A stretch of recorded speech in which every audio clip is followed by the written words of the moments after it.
Scared the living daylights out of me. I'd like to welcome 3 stars. It's Devon Sawa, Ali Larter, and Kerr Smith. You know him and love him. Hi, gang. How you doing? We all right? Yeah. Lovely stuff. Now, Devon, I watched the movie this week. Like I said, I'm not scared of flying at all. Yes, and your character has a premonition about a flight that crashes, and it all goes mental. Has it made you now scared of flying? Well, actually, it's an interesting thing because I got the script, and it's a pain in the butt for my agents to get me to read anything.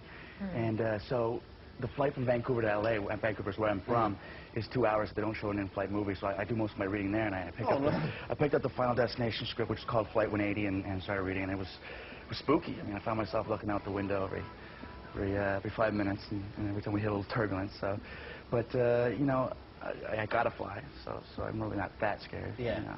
There's a footballer we have over here called Dennis Bergkamp, who never ever flies, plays for Arsenal. So you wouldn't say you're the Dennis Bergkamp of the movie world now? No, I'm not that scared. It has made me, and I'm not scared of flying at all, but it made me petrified of flying. Good. Absolutely. Good. Thank you. Did our job. I'm glad you embraced my fear. Now, Ali, you read the script, and instinctively, your character is drawn to Devon's character, yeah? Yes. Were you instinctively drawn to the script? You know, when I was doing it, I was doing a movie called House of Haunted Hill, which is another horror movie, and I just thought it was funny, and I thought it was clever, and, you know, like you said, it affected you, and that's the point of it, you know, to get in and scared, and, you know, you go for 2 hours, it's a fun ride. Entertain people. So it's cool. It is a real roller coaster ride. Do you still feel that whilst you're acting it? Because obviously acting is such a drawn-out process, and then when you see the whole condensed movie for It's wonderful when you see it, because it's edited together, and it's quick, and it was a lot better. I mean, I was amazed, actually, at how good the film turned out to be. The director's amazing. Because you don't know when you do it, you know, and you do things so far apart, and you never do something and think, oh, that was really bad, and then when you see it and you think it's really good, do you? I mean, is that the way it works? That happens a lot. Really? Or sometimes the other way around. Excellent. Okay. Well, let's have a look at the clip right now. Final Destination. You got it? No one gets back on board. That's my call. Wait, please. I've got 40 students going to Paris, please. Please. Just understand my position. I understand your position, and I apologize for Alex, but one of us needs to be on that plane. I cannot let all those students go to Paris for 10 days. Carter, no! One of you can go on the flight, and that's it. Easy, Tiger. Kerr, calm yourself there. I'm actually... Babies going at each other.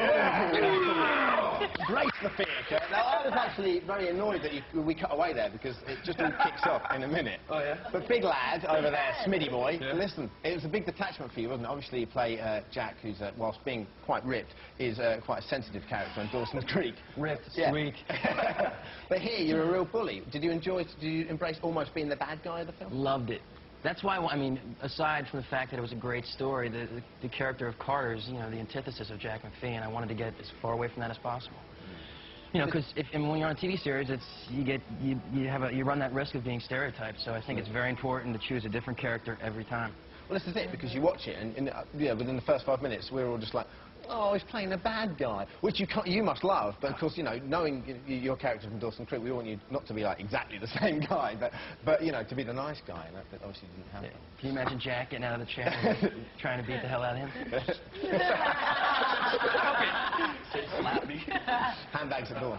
Now, Devon, your character cheats death. Yes. Have you ever cheated anything yourself? Oh, God. I'm sure I've done a lot of cheating. Actually, it's very interesting. The next movie that I'm doing is about 3 guys that cheat in everything with life. You know, and it's not death this time. They cheat on girls in school, and so that'll be interesting. You know, from cheating death to cheating life. Okay. You know. Well, listen, guys, it's been lovely having you in. It's out on Friday, so congratulations. It was a fantastic film. It's going to be absolutely massive over here. We'll be back in just a second, but don't forget, we've got Double Dawson's Creek coming up very soon. See you in a minute. Some teenagers agonize over making the right decision.